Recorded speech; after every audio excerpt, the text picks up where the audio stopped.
సిద్దిపేట జిల్లా సర్పంచుల సంఘం అధ్యక్షుడిగా ములుగు మండలం క్షీరసాగరం సర్పంచ్ కొన్యాల బాలరెడ్డి, గజ్వేల్ అసెంబ్లీ నియోజకవర్గ సర్పంచుల సంఘం కన్వీనర్ గా వెంకన్నగారి వెంకటరెడ్డిని ఏకగ్రీవంగా ఎన్నుకున్నారు. సిద్దిపేట జిల్లా గజ్వేల్ పట్టణంలో మీడియా సమావేశంలో రాష్ట్ర సర్పంచుల సంఘం వ్యవస్థాపక అధ్యక్షులు సౌదాని భూమన్న యాదవ్ ముఖ్య అతిథిగా హాజరై మీడియాతో మాట్లాడారు.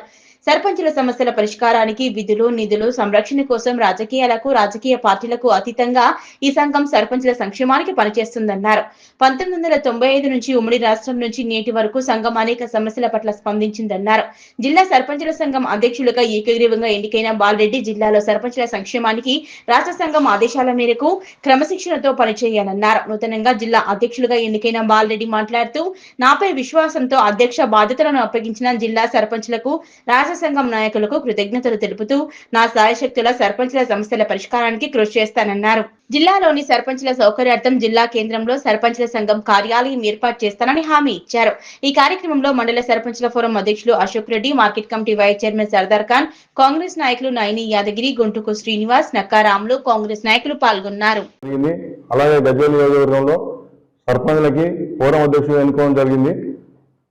ఈరోజు దానికి వచ్చినటువంటి మన వ్యవస్థ అధ్యక్షుడు భూమయ్య యాదవ్ గారు ఈరోజు కొన్యాల బాలరెడ్డిని సిద్దిపేట జిల్లాగా ఏకగ్రీవంగా ఎన్నుకోవడం, సర్పంచులందరూ ఎన్నుకోవడం జరిగింది. అలాగే నన్ను గజ్వేల్ నియోజకవర్గంగా సర్పంచ్ ఫోరం అధ్యక్షుడిగా ఎన్నుకోవడం జరిగింది. ఈ రోజు నుండి ప్రతి ఒక్కరికి ఏ సమస్య వచ్చినా అందుబాటులో ఉండి అందరితో కలుపుకొని కులమత బీజంగా లేకుండా అందరితో పనిచేస్తానని చెప్పి ఈరోజు మాట ఇస్తున్నాను. అదేవిధంగా సిద్దిపేట జిల్లాలో నూతనంగా ఎన్నికైనటువంటి అన్ని రాజకీయ పార్టీల సర్పంచులకు, అన్ని రాజకీయ పార్టీల మండల ఫోరం అధ్యక్షులకు హృదయపూర్వక నమస్కారం. నన్ను ఈరోజు మన రాష్ట్ర అసోసియేషన్ వ్యవస్థాపక అధ్యక్షులు భూమన్న గారు నన్ను ఈరోజు సిద్దిపేట జిల్లా అధ్యక్షులు ఎన్నుకున్నందుకు హృదయపూర్వక ధన్యవాదాలు. అదేవిధంగా ఈనాటి నుంచి బాధ్యతలు అన్నగారు చెప్పినట్టు నిర్వర్తిస్తూ ప్రతి సమస్యపై సర్పంచుల సమస్యపై పోరాటం చేస్తూ సీఎం గారి దృష్టి తీసుకుపోయి తప్పకుండా నరసన్న ఆధ్వర్యంలో తీసుకుపోయి తప్పకుండా ఆ సమస్యలపై పోరాటం చేస్తూ ఉద్యమ రూపంలోనే మంచిగా పనిచేస్తూ తప్పకుండా సమస్యలపై స్పందిస్తామని మనస్ఫూర్తిగా తెలియజేస్తా ఉన్నాం. నా పేరు సౌదాని భూమన్న యాదవ్, తెలంగాణ రాష్ట్ర సర్పంచ్ సంఘం వ్యవస్థాపక అధ్యక్షుని. దాదాపు 1995 నుంచి 30 సంవత్సరాల నుంచి సర్పంచ్ సమస్యల పైన ఉద్యమాలు చేపడుతున్నాం. సర్పంచ్ సమస్యల పైన నిధులు, విధులు, అధికారాలు కల్పించాలని దాదాపు పోరాటం చేయడం జరుగుతుంది. 73, 74 రాజ్యాంగ సవరణలో 29 అంశాలను దాఖలు పరచాలనే భావనతోని గత ప్రభుత్వాలతో కానీ పోరాటం చేస్తూ మేము సాధించుకోవడం జరిగింది. దాని సందర్భంగా ఇలా తెలంగాణ రాష్ట్రంలో 12,733 మంది సర్పంచులు నూతనంగా ఎన్నికైన దాదాపు 2 నెలలు గడుస్తున్నది.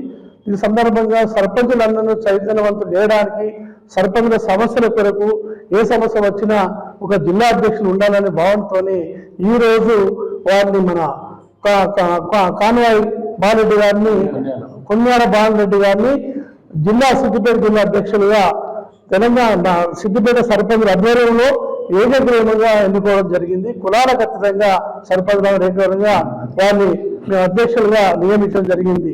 అదేవిధంగా ముఖ్యంగా వారు సర్పంచుల సమస్య స్పందిస్తూ ఏ సమస్య వచ్చినా ముందుకెళ్ళడానికి వారిని సర్పంచులందరూ కలిసి మాకు అధ్యక్షులు ఉండాలా, బాగా మంచి ముందుకెళ్ళి మా సమస్యలు ఫైట్ చేస్తున్న భావంతో వారు ఎన్నుకోవడం జరిగింది. అదేవిధంగా ఇలా రాష్ట్ర ముఖ్యమంత్రి రేవంత్ రెడ్డి గారికి మరియు పంచాయతీ శాఖ మంత్రి సీతక్క గారికి ధన్యవాదాలు. ఎందుకంటే కొత్తగా ఎన్నికైన సర్పంచులకు 12,733 గ్రామ పంచాయతీలకు, మేజర్ గ్రామ పంచాయతీలకు 15 లక్షల రూపాయలు ఇవ్వడం జరిగింది. మైనర్ గ్రామ పంచాయతీలకు 5 లక్షల రూపాయలు ఇవ్వడం జరిగింది. ఎన్నికైన సందర్భంగా వారికి ధన్యవాదాలు తెలియజేస్తున్నాం. అదేవిధంగా ఇలా ప్రభుత్వాలు సానుకూలంగా ఉండి సర్పంచులంతా ముందుకెళ్ళి ఏదైనా నిధుల విషయంలో కానీ, ఇలా ఉన్న విధుల విషయంలో కానీ, తర్వాత మనకున్న సర్పంచుల సమస్యలు ఏదైనా ప్రభుత్వంతో సానుకూలంగా ఉండి నిధుల గురించి, విధుల గురించి మేము ముందుకెళ్ళాలనే భావనతోనే ఈరోజు నూతనంగా ఇలా 12 జిల్లా సిద్దిపేట జిల్లా అధ్యక్షుడిగా మన బాలరెడ్డి గారిని మేము జిల్లా అధ్యక్షులు నియమించడం జరిగింది. వారు ప్రతి సర్పంచ్ సమస్యల పైన స్పందిస్తున్న భావంతోనే వారిని ఒక జిల్లా బాధ్యతను వారికి పెట్టడం జరిగింది.